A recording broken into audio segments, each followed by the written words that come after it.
ሰላም ጤና ይስጥልን የተወደዳችሁ የምናለሽ ምቲ ፕሮግራማችን ተከታዮች ጥቅምት 10 2018 ዓ.ም የዛሬው ምናለሽ ምቲ ፕሮግራማውን ተጀምሯል። እኔ መታሰቢያ ቅጸላና ደረጃ ሀብተወልድ የዛሬዎቹን ዋና ዋና መረጃዎች ይዘን መጥተናል። አብራችን ቆዩ።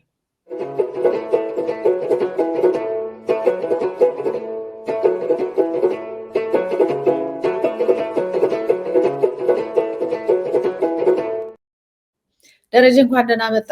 እንግዲህ መጀመሪያ የሚሆነው ከዚህ ቀደም ባለፈው እግዚአብሔር ይማራቸው ብለን ያለፍናቸው ታላቅ የኢትዮጵያ አባት ዛሬ ረፍታቸው ነበረ። የሀዘን ዕለት ነው ዛሬ ለኢትዮጵያ። በጣም ብዙ ሰዎች በሚገርሙ ጽሁፎች ናቸው። ኢትዮጵያ ታልቅስ፣ ኢትዮጵያ ለቀሰች፣ ኢትዮጵያ ጥቁር ለበሰች።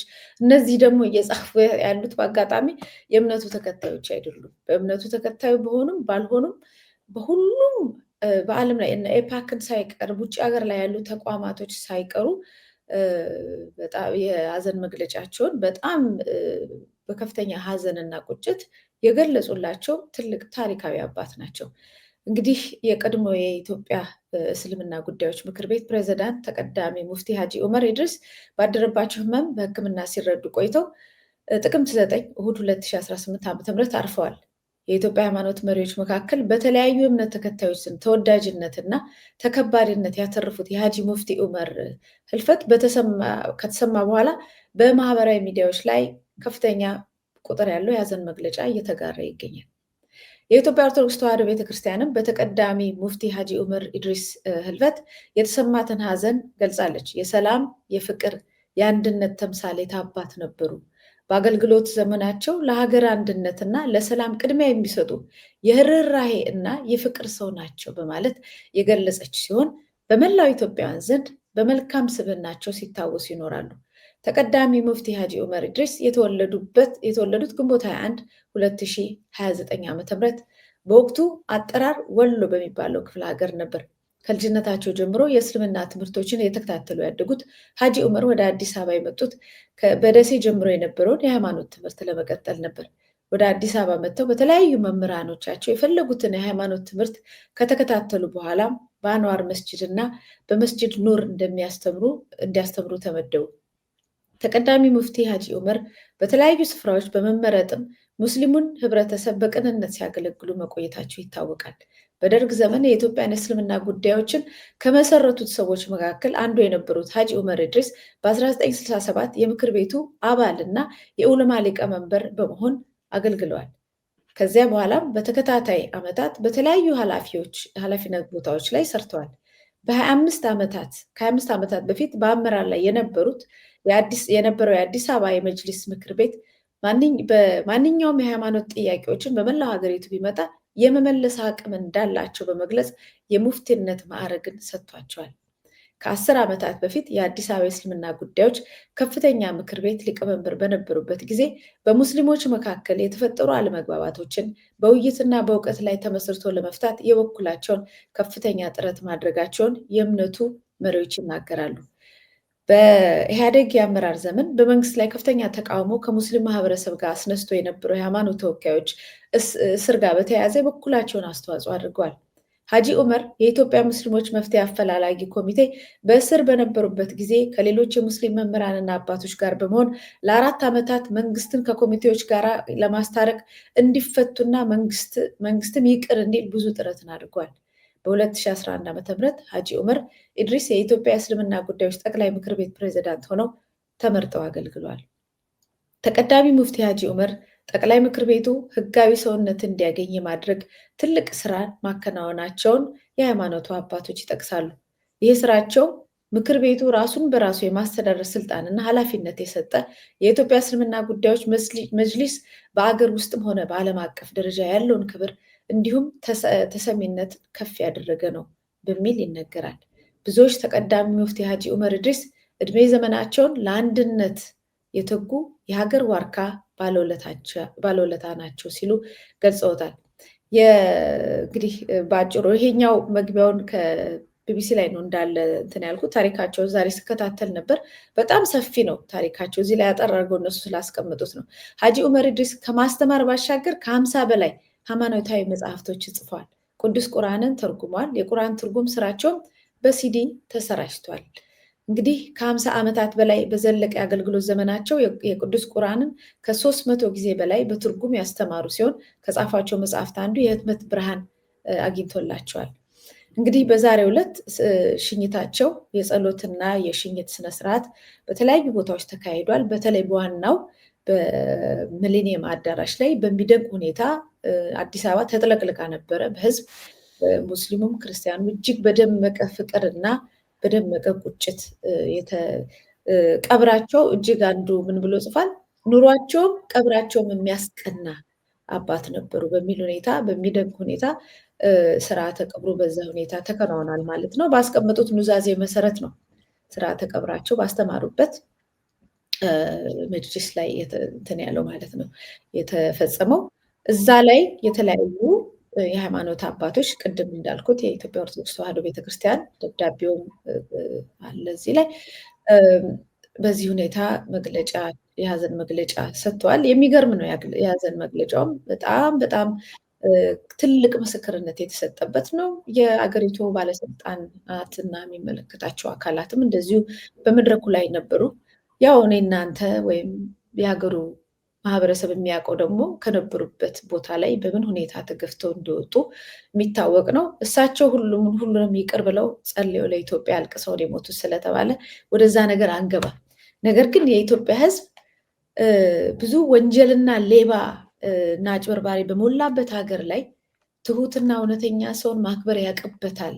ዝም የሚለው ሳያውቅ ቀርቶ ሳይሆን መናገር ወይ ስለፈራ ወይ መናገር ስለማያስፈልገው ነው የሚያሰኝ ነው። አሁን እሳቸው ተገፍተው ሄደው ከዛ በኋላ ብዙ ነገር ሲደርስ ብዙ ሰዎች አልተናገሩም እናውቃለን። አሁን ግን በቀብራቸው ህዝቡ ተናገረ፣ ህዝቡ መሰከረ እውነተኛ እንደነበሩ እና ንጹህ ሰው እንደነበሩ ተመሰከረላቸው። በስርዓቱ ላይ እንግዲህ መድረኩ ላይ ከተነገሩት የምስጋና መልእክቶች እንደዚሁ ልጃቸውም አለ የልጃቸውንም እንደዚሁም ደግሞ የእሳቸውንም ለማስታወሻነት አንድ ቃለ መጠይቃቸውን ለማስገባት እችላለሁ። ከዛ በፊት ደረጃ ሀብተወልድ አንተ በጣም አዝና አልቅሰ ነበረ።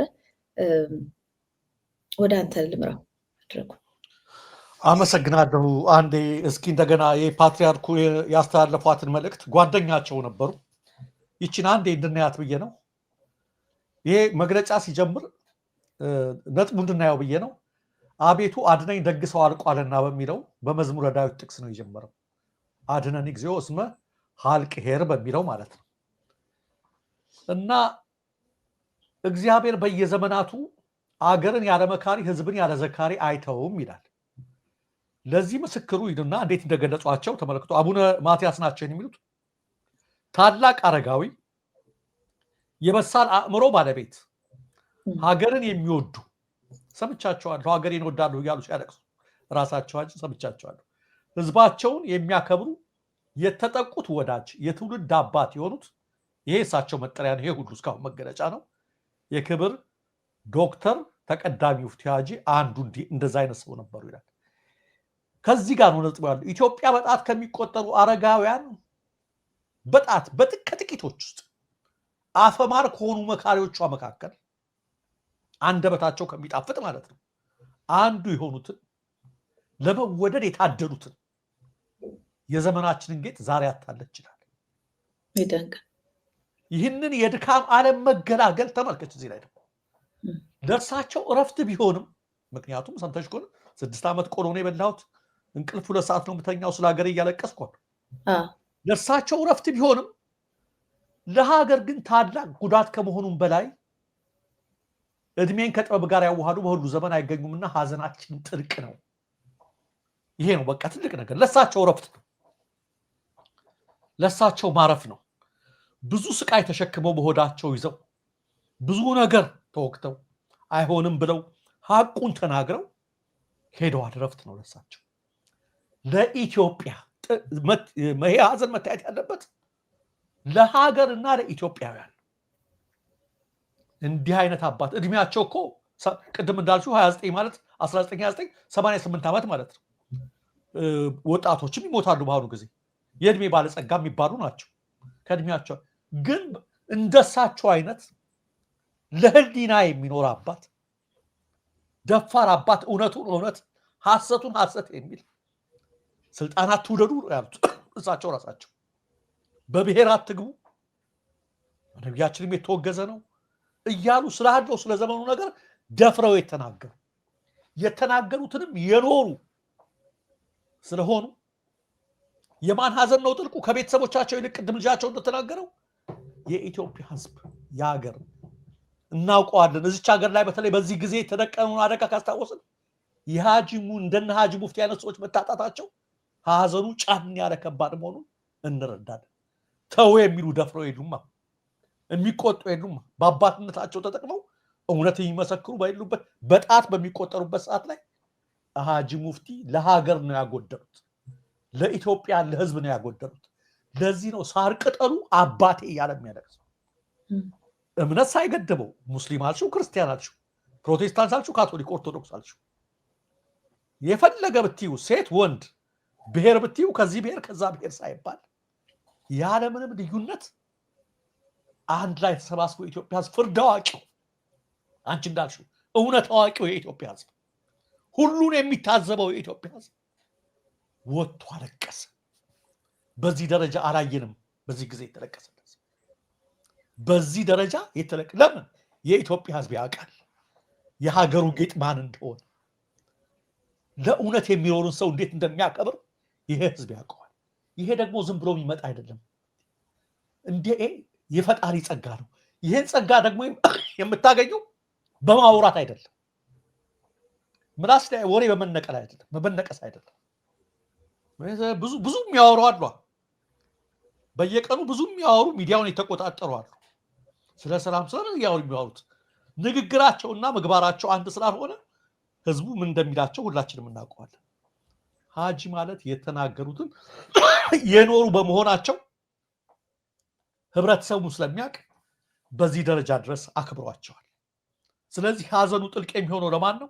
ለዛ ነው። በጣም ደግሞ ደስ ያለኝ ከሁሉም በላይ ደስ ያለኝ የህዝቡ ሁኔታ በዚህ ደረጃ አይሽ ተስፋው በቃ የሚያቸው አድባሩ ጃንጥላው የሚሳሳላቸው መካሪው በትንትን ነገር ላይ እየተናገሩ የነበሩትና ከስንት ነገር ተሟግተው ቆስለው እንትን ያሉበት ሁኔታ ስለሚያቅሰን ነበረ። በዛ ደረጃ ህዝቡ ወጥቶ ይሄን ነገር አደረገና መጽሐፍ ቅዱስ ምን ይላል?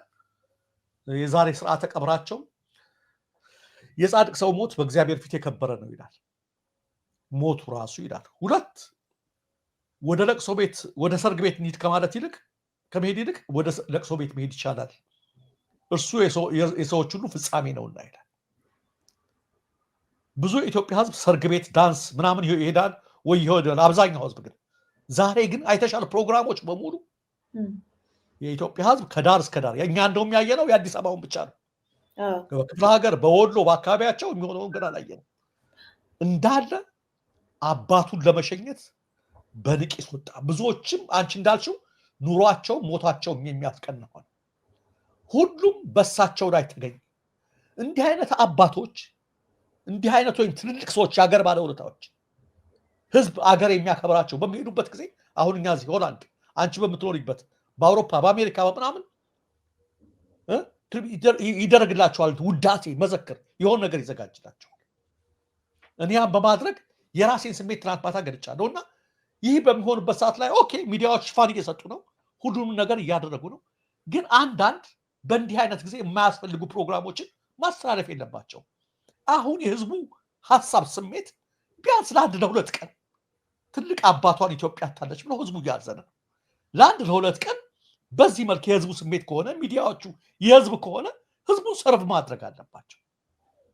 ጥሩ ነው። አሁን እና በጣም እንደዚህ ሄደበት ስለ ዛሬ ቅድም አንድ ማስታወቂያ አይቼ ነው አሁን የምልሽ። በዚህ ሁኔታ ላይ ያለን ዛሬ ማታ ጠቅላይ ሚኒስትሩ ቀዳማዊት እመቤት በሶፍ ዑመር ዋሻ ከጓደኞቻቸው ጋር ያደረጉት ጉብኝት ማታ ይቀርባል አለ። ከነገ ወዲያ ያቀርቡት ከሶስት ቀን በኋላ። አንዳንዴ ጊዜውን ታይሙን ማወቅ እኮ ጥሩ ነው። ሰው ማያይላችሁም። አሁን በዚህ እንትን አትበሉት። አሁን ህዝቡ በአንድ ስሜት አባቱን እየሸኘ ነው። እግዚአብሔር የወደደውን አደረገ። መልካም አባት ናቸው። ነገር ግን ህዝቡ እንትን በሚልበት በዚህ ሰዓት ላይ ሀዘኑም እየገለጸ ባለበት ሰዓት ላይ ከደቂቅ እስከ ደቂቅ የሆነ የጫጉላ ሽርሽር የሚመስል ነገር ማሳየት አይጥምም። የኢትዮጵያ ህዝብ ስሜቱ ይሄው ነው እና መቲ እንደው ወደ ሌላ ወደ ልጁ ከመግባት በፊት ማታ የቋጠርኩላቸው ስንኝ ላቅርባት በዚሁ መልካም ነው። እንደውም በኤአይ ሰርተህ ለጥፋት አይቻለሁ። ልክ ነው። በኤአይ ሰርቼ በዜማ ነው ያደረኳት። እዚህ ግን በቃል አንብባት እስኪ።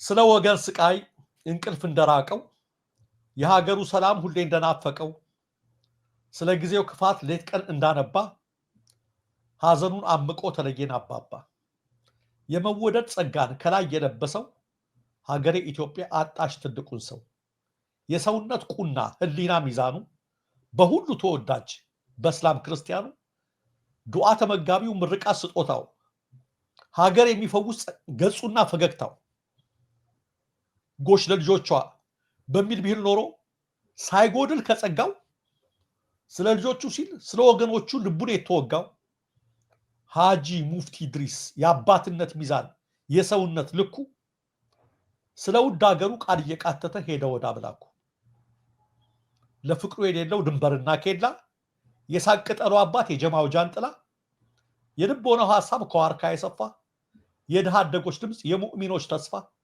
አቋምና ጽናት ደግነት ከእዝነት ሽቅብ የሰቀሉት ከጸጋው ሰገነት ሀጂ ሙፍቲ ኢድሪስ የሰውነት ልኩ የአባትነት ሚዛን አንድ የባክህ ተነስ እየተሰማ ነው የሙአዚን አዛን ይላል የቋጠርኩላቸው ስንኝ መጥና ያው ትርቢቱ እንዲሆንልኝ ብዬ ነው ሞድስ ማስታወሻ እንዲሆንልኝ ብዬ ነው።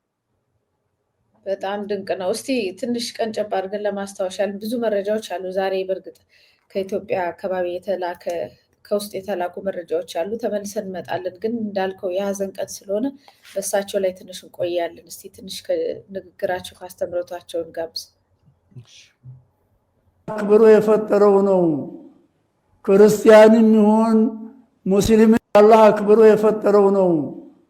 ክርስቲያንም ይሁን ሙስሊምም ይሁን ስልጣንም ይኑረው አይኑረውም ይማር አይማር የሰው ልጅ በተፈጥሮ የተከበረ ነው። ለሰው ልጅ ሞት ደንታ ተለለ ለሰው ልጅ ሞት ታላዘነ የሰውን ሞት ልጅ ታላስደነገጠው የሰው ችግር ታላስደነገጠው እንደዚህ ያለ ሰው አይደለም፣ አውሬ ነው። አውሬ እንኳ አንበሳን አይበላም፣ ቀበሮን አይበላም፣ ነብርን አይበላም፣ ሌላውን ጎሳ ይበላል እንጂ። ስበሳችን የምንሰራውን እናውቃለን። እያንዳንዱ ሰው ጠፍቶ ራሱ ብቻ ቢከብር ራሱ ቢመቸው የሚፈልግ ኸልቅ ነው የተኸለቀው። የሰውነት ጠባይ እየለቀቀው የአውሬ ጠባይ እየተጎናጸፈ እንደዚህ ያለ ኸልቅ ነው የተፈጠረው። አሁን ወቅት ላይ አላህ እንደዚህ ያለውን ጠባይ ወደ ሰውነት አላህ ይመልሰው እንጂ። እንግዲህ እንደሰማው ይሄ አስተምሮታቸው አንዴ ብቻ አይደለም፣ በተገኘው መድረክ ሁሉ ሰው ሁኑ ነው። አሁን በጣም የሚገርመው በየሚዲያዎቹ የእሳቸውን ሰው ሁኑ የሚለውን ንግግራቸው እየወጣ ነው። እንደ አርዕስ ከላይ ቁጭ ብሎ የእሳቸው መለያ ሆነው እንትን ያለው እና ሰው ሁኑ እንዳሉ ነው። በማንኛውም ቃለ መጠይቅ ላይ ወይም አስተምሮት ላይ ይህን ነገር ደጋግመው ይሉታል፣ ደጋግመው ይናገሩታል። በእርግጥ ይሄንን የማይስማማውም ሰው ሊኖር ይችላል፣ ግን እውነቱ ይሄ ነው።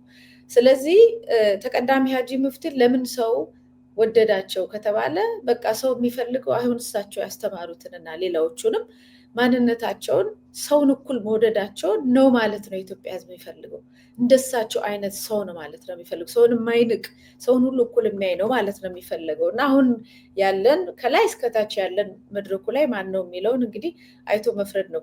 ልጃቸው ያመሰገነበትን ቪዲዮ ላስገባና ሚሊኒየም በሱ እንፈጽማለን።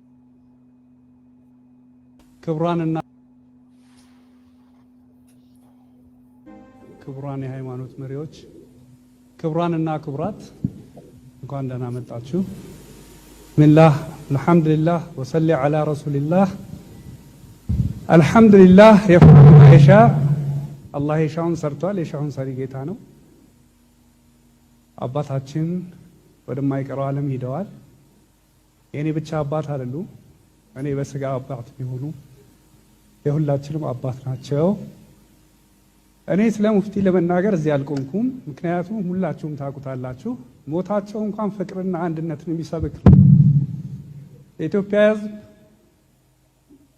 የኢትዮጵያ ሕዝብ ያለምንም ቀለም፣ ሃይማኖት፣ ዘር ሳይለይ በፍቅር ሸኝቷቸዋል። እኔ ላመሰግን ነው የመጣሁት። ስለዚህ ላሳያችሁን ገደብ የሌለው ፍቅርና ክብር በመላው ቤተሰቤ ስም ላመሰግን እወዳለሁ። አላህ ይስጥልን።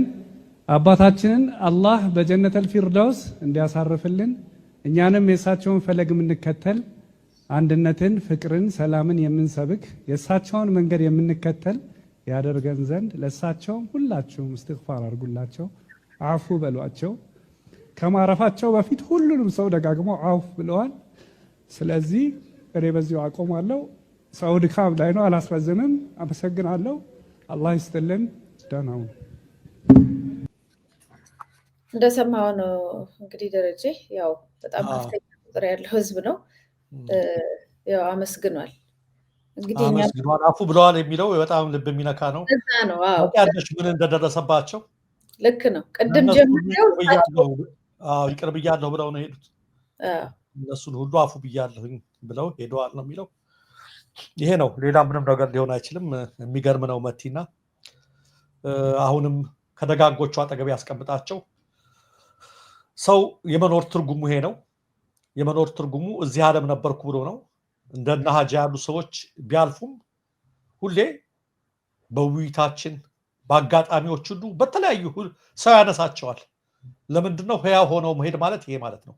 መልካም ስም ከመቃብር በላይ ይውላል ማለት ይሄ ነው። ሀጂ በስጋ አረፉ እንጂ ስራቸው ህያው ሆኖ ይሄው አገሩ በዚህ ደረጃ ነው።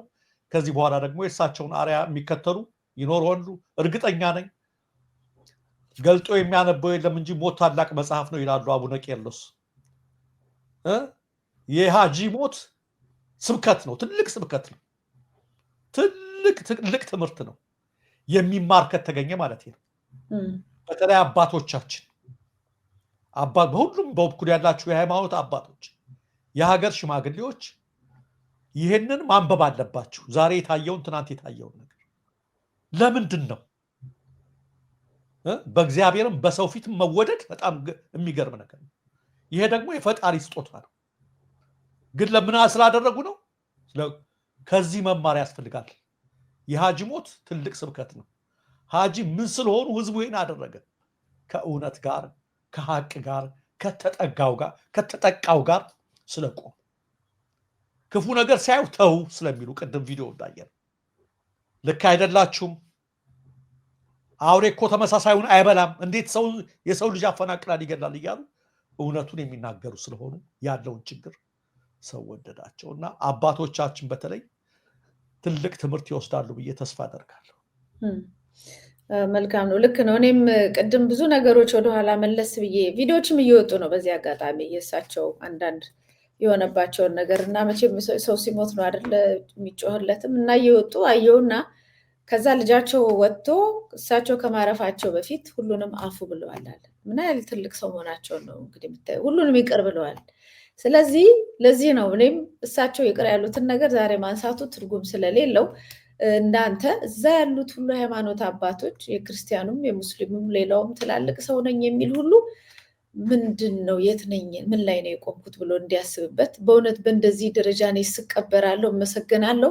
ባለውበት ፖዚሽን ባለውበት ሁናቴ የኢትዮጵያ ሕዝብ በዚህ ደረጃ ይወደኛል ወይስ በሳቸው ተቃራኒ ሆኜ የተቀመጥኩት ሰው ምንድን ነው ህዝቡ እንዴት ነው የሚያየኝ ብሎ ለመማማሪያ አንተ እንዳልከው ትልቅ ትምህርት ነው፣ ማሰብ ይጠበቅበታል። እንግዲህ ያው ወቅ ያለው ቶሎ ያውቃል እንደሚባለው ነው። እንግዲህ ነፍሳቸውን በገነት ያኑርልን። ለመላው እስልምና እምነት ተከታዮች፣ ለመላው ኢትዮጵያዊ በዚህ ጉዳይ ላዘነ ሁሉ መጽናናትን ይስጥልን። ለሌሎች አባቶቻችንም ደግሞ ከሳቸው ፈለግ ወስደው ለህዝባችን ለሀገራችን አንድነትና ሰላም ለተበደለው ለወደቀው ለጎሰቆሎ ለድሃው ደግሞ እንዲቆሙለት ልብ ይስጥ በሚል ነው እንግዲህ በመማማር የምንጨርሰው ማለት ነው። እንዳልኩ ከውስጥ የደረሰኝ መረጃ አለ። በኋላ ስለምንነጋገርበት አመጣዋለሁ። አሁን አጠራጠር አድርጌ አንዳንድ መረጃዎችን ላካፍል። ወጣቶች ያለ ፍርድ ቤት ትዕዛዝ ታስረዋል የሚል ዜና ወጥቷል። በደቡብ ኢትዮጵያ ክልል በቀደም ነው አክቹዋሊ የሆነው። በደቡብ ኢትዮጵያ ክልል ጌዲዮ ዞን ጎችሬ ወረዳ ፍስሐ ገነት ተብሎ የሚጠራው አካባቢ ነዋሪዎችና ልጆቻቸው ያለ አግባብ ታስረዋል የሚሉ ወላጆች ናቸው የተናገሩት። በአካባቢው ማህበረሰብ በተደጋጋሚ ሲጠየቅ የቆየው የፍስሐ ገነት የወረዳ መዋቅርነት ጥያቄ በማህበራዊ ሚዲያዎች አሰራጭተዋል በሚል ወጣቶችን እያሰሩ ነው ሲሉ ነው እንትን የተባለው። በዚህ ሁኔታ ፖሊሶች ከቤተሰብም ጋር ከምንም ጋር እንዳይገናኙ አድርገው ፎቶቸውን ቴክኒሻኑ ቢያቀርብልን ቤተሰቦቻቸው ማንም እንዳያገኛቸው ተደርገው ነው እንግዲህ እስር ቤት ውስጥ እየተንገላቱ ያሉት። አንዳንዴ ሰው የሚጮህልህ ወዳጅ ዘመድ ወይም ፖፑላር ካልሆንክ የምታወቅ ካልሆንክ እንደዚህ በየጉራንጉሩ ብዙ ሰዎች በተለይ ብዙ ወጣቶች ጥያቄ የሚጠይቁ የነፃነት ድምፆች እንደ ቀልድ ታግተው ታፍነው አንዳንዶቹም ተገድለው እያመለጡን ነው እና ከዚህ የተነሳ መረጃው እንዳየሁት ድምፃቸውን ለማሰማት ነው። 6 ወጣቶች ያለ ፍርድ ቤት ትዕዛዝ ነው የታሰሩት። ስለዚህ ፖሊስ ልጆቻችንን እንዳናገኝ ከማድረጉም በላይ በተባባሪነት አስራችኋለሁ እያለ እያስፈራራን ነው ያሉት። እንግዲህ ቲክፋ ላይ ነው የወጣው የተናገሩት። ስለዚህ ድምፅ የአካባቢው ማህበረሰብ ያው ድምፅም እንዲሆንላቸው የሚመለከተውንም ነገር እንዲያደርግ እኛም ድምፅ መሆናችንን በዚሁ ለማሳወቅ ነው ይሄንን መረጃ ያመጣሁት። ሌላው በቀደም ነው ዜናውን እንደዚሁ አይቼው ዜናውን በደንብ ከተከታተልኩት በኋላ አዝኜ ላቀርበው ብዬ ሰዓት አነሰንና ተው ነው። ዛሬ ደግሞ ድጋሚ ቢቢሲ ላይ ወጥቶ አገኘሁት እና ይሄ የምታየው ሹፌር ቴክኒሻናችን ያስገባልናል። በጣም ነው ያሳዝነኝ። አሁን እንግዲህ ቅድም ሶፎመር ዋሻ ሽርሽር በዛ በዚህ ፋሽን ሾው ምናምን እንዳለ ታውቃለህ ሀገሪቷ ላይ። እንግዲህ ምጥ ላይ ያለች እናትን ወደ ሆስፒታል ይዞ ሲሄድ በዚህ ሁኔታ መኪናው መንገዱ በጣም አስቸጋሪ ስለነበረ መኪናው እንደዛ ተቀረቀረች። ምንም ማድረግ አልቻለም። ለፋ ተስፋ ቆርጦ በጣም የሚያሳዝን ሁኔታ። እንደውም የልጁ ሀዘን ነው ሲጋባ የነበረው ሰሞኑን ጠቅላላ እና አሁንም ጸጸት አልለቀቀኝ ብሏል። ዛሬ ኢንተርቪው ተደርጎለት ቃለመጠይቅ ተደርጎለት ነው። ሳምንት አካባቢ ይሆናል ዜናውን ሰምቼዋለሁ። ነፍሰ ጡር እናት ጭኖ ጭቃ ውስጥ የገባውን አምቡላንስ ለማስወጣት የታገለው ሹፌር ይላል አሁንም ጸጸት አልለቀቀኝ ይላል። በደቡብ ኢትዮጵያ ጎፋ ዞን ምጥ ላይ የነበረች እናት ጤና ጣቢያ ለማድረስ ዋጋ የከፈለው አምቡላንስ ሹፌር በማህበራዊ ሚዲያ መድረኮች ላይ መነጋገር ይሆናል። ሀብታሙ ደርጎ የተባለ ወጣት በጎፋ ዞን መሎ ጋዳ ወረዳ ለ2 ዓመት የአምቡላንስ ሹፌር ሆኖ ሰርቷል። ባለፉት ዓመታት በስራው ላይ ካጋጠሙ ክስተቶች እጅጉን አሳዛኙ ባለፈው ሳምንት ቅዳሜ ጥቅምት 1 2018 ያጋጠመው እንደሆነ ይናገራል። አሁንም ድረስ አስታውሰው አለቅሳለሁ ይላል። ሀብታሙ ለቢቢሲ እንደተናገረ ወደ ጤና ተቋሙ በመውሰድ ያለባትን ምጥ ላይ ያለች እናት በተቻለ ፍጥነት እንዲያደርስ የተነገረው 8 ሰዓት አካባቢ ነበር። ምጥ ላይ ወዳለችው ሴት ቤት ለመድረስ በአስቸጋሪ የመሎ ጋዳ የገጠር መንገድ 81 ኪሎ ሜትር ተጉዟል። ወደ መኖሪያ ቤቱ የደረሰው አመሻሽ ላይ ነበር። ምጥ ላይ ያለች እናት ባለቤቷና የጤና ባለሙያዎችን ጭኖ ወደ ጤና ተቋም ጉዞውን ጀመረ። ጥቂት እንደተጓዙ ግን አምቡላንሱ በጭቃ መያዙን ሀብታሙ ይናገራል። ትንሽ እንደተጓዙ አምቡላንሱ ጭቃ ውስጥ ተቀረቀረ። አይምሮ ውስጥ ምጥ ላይ ያለች እናት አለች። ከመኪና ወርጄ ከስር ያለውን ጭቃ እየዛኩ ማውጣት ጀመርኩ ይላል። አምቡላንሱን ከጭቃ ለማውጣት የተደረገው ጥረት ግን የሚፈልገውን ውጤት አላስገኝም። ሌሊት ስለነበር አምቡላንስ ውስጥ ከተሳፈሩ ሰዎች ውጪ ሊያግዝ የሚችል ሰው ማግኘት አልተቻለም። ሌላ ሰው ካለ ብዬ የአምቡላንሱን ሳይረን ሳስጮህ ነበር። አካባቢ ጫካ ስለሆነ ማንም በአቅራቢያ አልነበረም በማለት ያደረገውን ጥረት ይናገራል። በመኪናው ጭቃ አውጥቶ ምጥ ላይ ያለችውን እናት ወደ ጤና ተቋም ለማድረስ ከሌሊቱ ጨለማ ውስጥ ለሰዓታት ለፍቷል። ሁኔታው ግን ተስፋ አስቆርጦት ነበር። ጭቃ ውስጥ እንዳለ ምጥ ላይ ያለችው እናት አምቡላንሱ ውስጥ ወለደች። ነርሷ ረዳቻት፣ እዛው ተገላገለ ይችላል። በሚያሳዝን ሁኔታ ግን የተወለደው ጨቅላ በህይወት አልነበረም። ሌሊት 8 ሰዓት አካባቢ ይህ ሲፈጠር ሀብታሙ ተስፋ በመቁረጥ ውስጥ ገብቶ ነበር ይላል። እንደው የሀገራችንን ሁኔታ እንድታዩ ነው ያለችበት። የኢትዮጵያ ብልጽግና ዘመንን ታውቀዋለህ፣ የኢትዮጵያ ህዝብ ኑሮን ደግሞ ታውቀዋለህ። ከዚህ አንጻር ነው እኛ ማንነን ምንድነን ህዝባችን እንዴት ነው እየኖረ ያለው ብልጽግና እንዴት ምን እየነገረ እንዴት ነው እየኖረ ያለው የሚለውን ለማስረዳት ነው። ይሄ ታሪክ በሶሻል ሚዲያ ተገለጸ እንጂ የገጠሩን ኑሮ እርሳው እኔ ስለማውቀው ነው። በተለያየ አጋጣሚ ሄጄ አይቼዋለሁ ብዙ ነገር እና በጣም ከባድ ነው።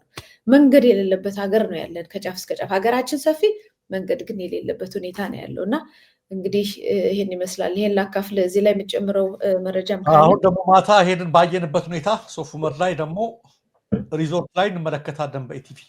እውነታው አሁን አንቺ ያሳየሽው ነው። መሪዎቹና ሹመኞቹ ደግሞ በጣም 5 ስታር ሆቴል ወይም ሪዞርት ላይ ተቀምጠው ወይ አረንጓዴ እንትን ላይ ተቀምጠው እየተዝናኑ ሌላ ነገር ያሳዩናል ማለት ነው። ህዝቡን የማይወክለውን ነገር ያሳዩናል። እውነታው ግን አሁን የምንመለከተው ነው። እጅግ ሳይው ራሱ ፎቶ ያስደነግጣል። ራሱ ያለበት ሁኔታ ከሁሉም በላይ ደግሞ ነፍሰ ጥሯ ሴት ስቃዩና የልጁ መሞት ራሱ በጣም የሚገርም ነውና ኢትዮጵያ እውነተኛው ይሄንን ድህነት አምነን ተቀብለን እንዴት ነው ከዚህ የምንወጣው? ከዚህ ለመውጣት ሰላም ጸጥታ ያስፈልገናል።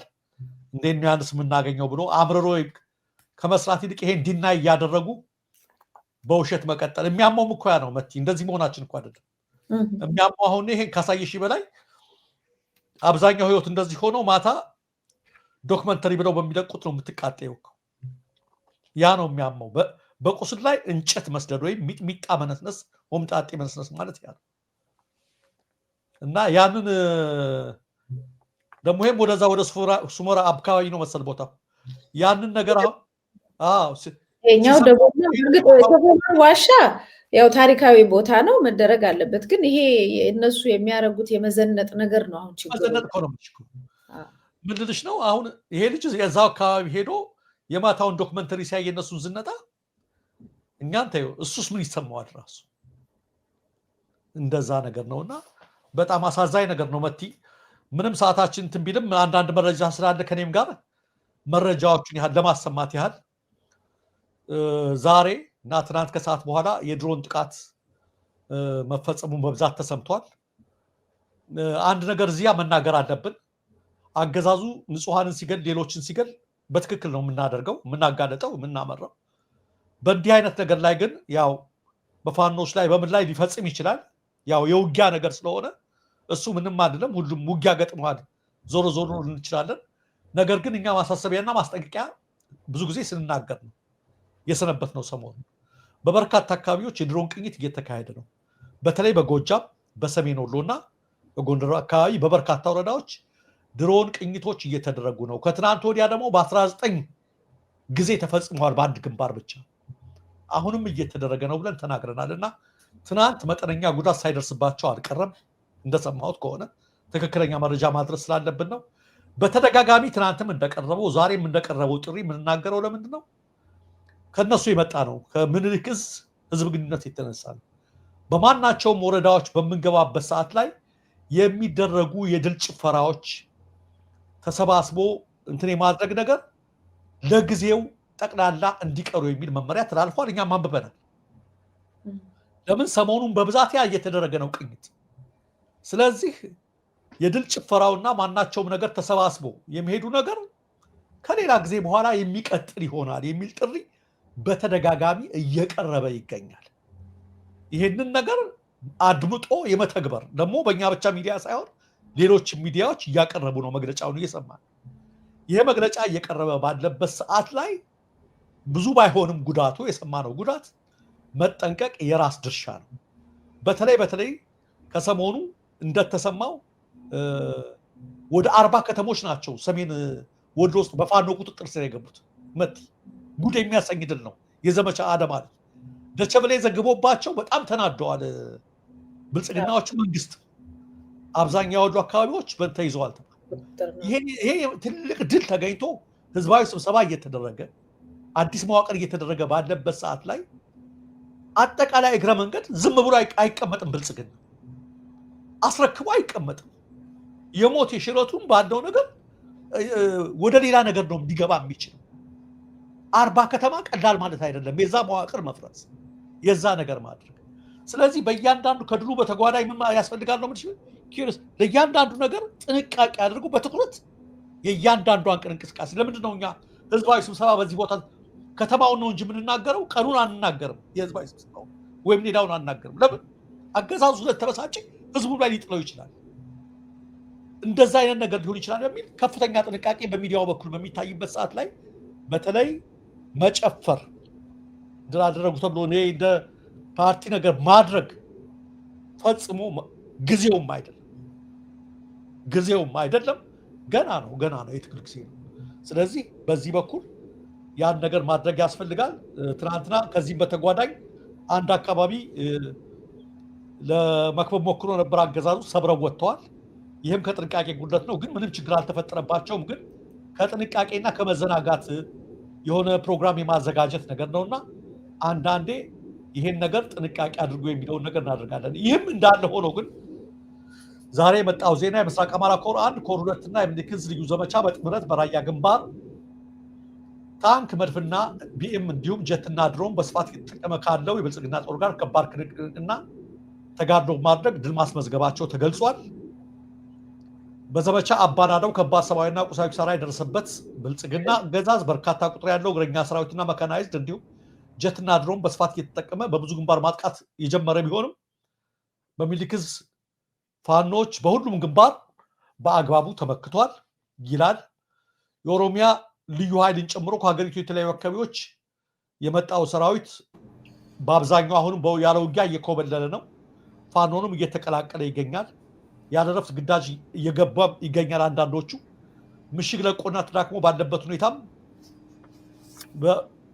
በባይባውና በረሃ ማርያም ላይ በተደረገ ከባድ ውጊያ በርካታው ኪሳራ ደርሶበታል የሚል መረጃ ዛሬ ደርሶናል። በሌላ የተጋድሎ መረጃ ተኩለሽ ግንባር ልዩ ቦታው አካምባ ላይ በተጠመደ ጸረ ተሽከርካሪ ፈንጅ ለጊዜው ማንነቱ ማወቅ ያልተቻለ በድሽቃ የሚታጀብ ከፍተኛ መከላከያ አመራር ከነአጃቢዎቹ እንደዚሁ ሰለባ መሆኑ ተነግሯል። ማንነቱን እንዳጣራን በይፋ የምንገልጽ ይሆናል ብለዋል ምኒልክ ዕዝ። ይህም ሆኖ ይሄ እንግዲህ የሚታየው የእነሱን ጥንካሬ ነው። ይሄ ሁሉ እየተደረገ በተጓዳኝ ራሳቸውን ጠብቀው እያደረጉት ባለው ተጋድሎ ነው። ሌላው ከአፋር ክልል የመጣ መረጃ ነው። መቲ ገዋኔ አካባቢ ከነፎቶ ነው የደረሰኝ። ሰዓት እንትን ላለማለት ብዬ ነው። መንገድ በመዝጋት ድምፅ የማሰማት ተቃውሞ እየተደረገ ነው። በማሰማት ተግባር መንገዱ ሙሉ በሙሉ ዘግተውታል። የአፋር መንገድን እንጨት ሰብስበዋል። አሮጌ ጎማ ሲያቃጥሉዋል። በዛሬው ዕለት ነው። በተሽከርካሪ በተሳፋሪም ላይ ምንም ችግር ግን አልፈጠሩም። እነዚህ ሰዎች ጥያቄያቸው የ2017 በጀት ዓመት ያልተከፈለን ደሞዝ ይከፈለን የሚል የመንግስት ሰራተኞችና ቤተሰቦቻቸው የያዙት መፈክር ይህንን ያሳያል። ደርሶኛል ፎቶ።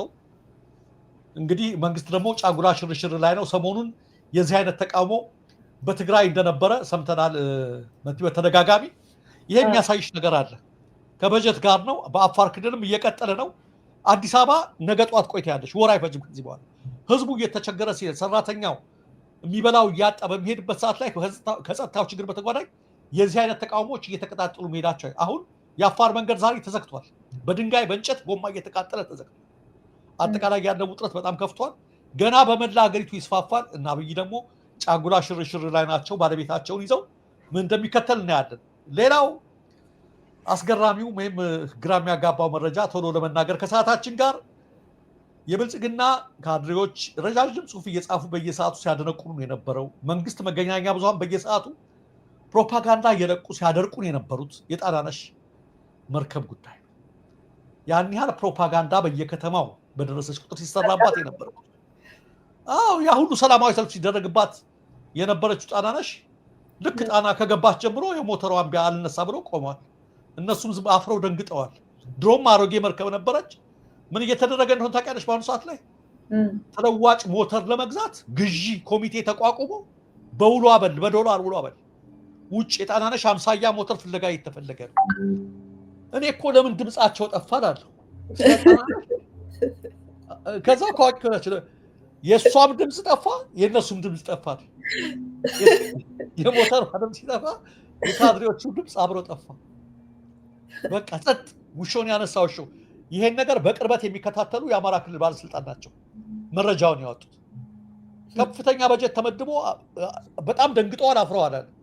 ይገዛ ተብሎ ለገዢዎቹ ደግሞ የተላኩት ዕቃ ገዢ ደግሞ አበሉ ውጭ ሀገር ስለሆነ በዶላር እየተፈለገ ገና አልተገኘም። የድሮ መርከብ ነቻ ዲዛይኗ ሊገኝ አይቻልም እንደልብ የፈለገበት ቦታ ሰከንድ አንድ ነች ያን ነው የተገዛችው ያን ያህል ኪሳራ ደርሶ ሾፌሩ 500 ሺህ ብር መሸለሙ ግድ የለም ችግር ያን ያህል ኤሌክትሪክ ፖል ተቆርጦ ሰው ሰላማዊ ሰልፍ ወጥቶ የሚዲያ አየር ሰዓት ተጣቦ ያን ነገር ተደርጎ ጣና ስደርስ ዝም አርብ ሞዳይ ነኝ ጾመኛ ነኝ ብላ ዝም አለች እነሱም ዝም ብለዋልና እነዚህ መረጃዎች ናቸው እኔ ጋር ያሉት መልካም አይ ጣናልሽ እኮ ድሮም ታዝላ ስለሆነ የመጣችው የቀዘበች አይደለም የመጣችው ስለዚህ ነው የምትሰራ እንደ ለሙዚየም የምትቀመጥ ነበር የመሰለኝና አሁን ጥሩ የገቢ ማግኛ ተገኝቶላችኋል ትንሽ የሚፋሰስ ገንዘብ ምንም ተገኝቷል ማለት ነው ከውስጥ የደረሰን መረጃ ያ በከተለይ ውስጥ ያሉ በደም የሚያውቁ ሰዎች በተለይ የምክክር ኮሚሽኑ ላይ በተመለከተ 4 ነጥቦችን ማወቅ አለባችሁ ነው የሚሉት በርግጥ ከዚህ በፊት መሰረት ሚዲያም ላይ ወጥቷል በተለያየ ቦታ ላይ ወጥቷል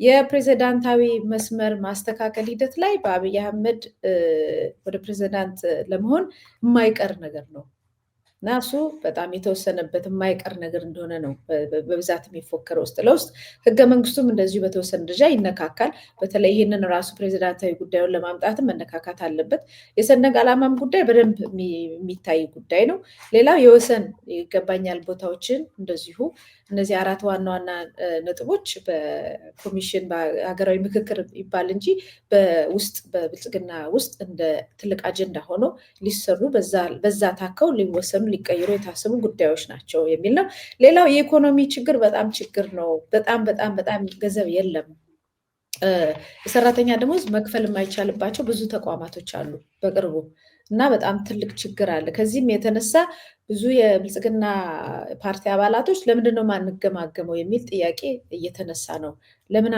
በደንብ በሀገሪቷ ሁኔታ ላይ በጣም ብዙ አደገኞች ነገሮች አሉ ለምንድነው የሚድበሰበሰውና ቁጭ ብለን በሀገራችን ጉዳይ ላይ በደንብ እንነጋገር እንገማገምም የሚሉ ጥያቄዎች አሉ ከነዚህ ውስጥ በጣም ብዙ ጥያቄ የሚነሳው ከሶማሌና ከአፋር ክልል ይበዛል ተብሏል የተወካዮች ምክር ቤት አባላት ጉቦ ይቀበላሉ እና እንዴት ነው የሚቀበሉት የሚል ጥያቄ አስተን ነበር በቤቶች ኮርፖሬሽን የቡድን አባላቶች አሉ አንዱ የቡድን መሪ ለ5 ልጆቻቸው ቤት ሰጥተዋል ለሚስታቸው ወንድምን እንደዚሁ ሲኤምኤስ አካባቢ ቤት ሰጥተዋል የሚል ዜና ነው የንግድ ቤትም ለራሳቸው ወስደዋል ሌላኛው የቡድን መሪ ደግሞ ለ3 ልጆቻቸው ቤት እንደሰጡና አመታዊ እድሳቱ ወደ 2 ሚሊዮን ብር ወጪ እየተደረገ ነው የሚሰጣቸው ተብሏል የፕሬዝዳንት ታዬ አጽቀሥላሴ ቤት ሲታደስ በዛ ላይ ተጨምሮ የራሳቸው እድሳት እንዲደረግ በየጊዜው አይራሳቸውን አብረው ያሳድሳሉ የቡድን መሪ ማለት ነው ታዲያ የተወካዮች ምክር ቤት የነገር ጥቆማ ተሰምቶ ሄደው ሊመረምሩ እዛ ሲደርሱ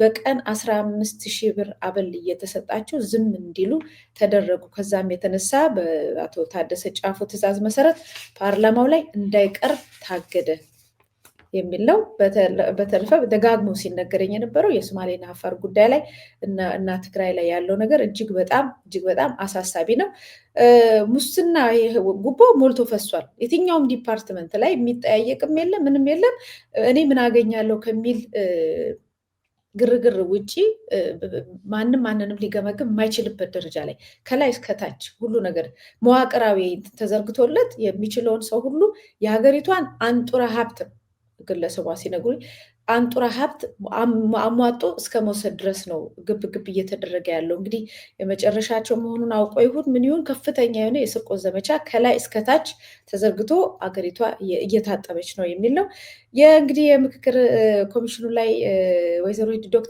ዶክተር ናቸው ዶክተር ሂሩት ልጅ እናንተ ያው ብዙ ንግግር ሲናገሩ አይታችሁ ይሆናል ሀገራዊ ምክክር ላይ ያሉት ማለት ነው በጠቅላይ ሚኒስትር ጽሕፈት ቤት ልጃቸው ሹመት አለው ይሄንንም እንድታውቁ ለዛም ነው በብዛት አንዳንድ ነገሮችን ሲናገሩ የምትሰሙት የሚል መረጃ ነው መረጃውን ክሮስ ቼክ አላረኩም መረጃው ግን ከውስጥ በጣም ከሚታመን ነው የመጣው አንዳንዶቹ መረጃዎች ግን ቀድሞ መሰረት ሚዲያ ላይ ወጥተዋል አዲስ ያልሆኑ ናቸው ይሄንን በደንብ ለማቅረብ ያህል ነው ደረጃ ሰዓታችንም ሄዷል ዛሬ በዚህ ፈጽም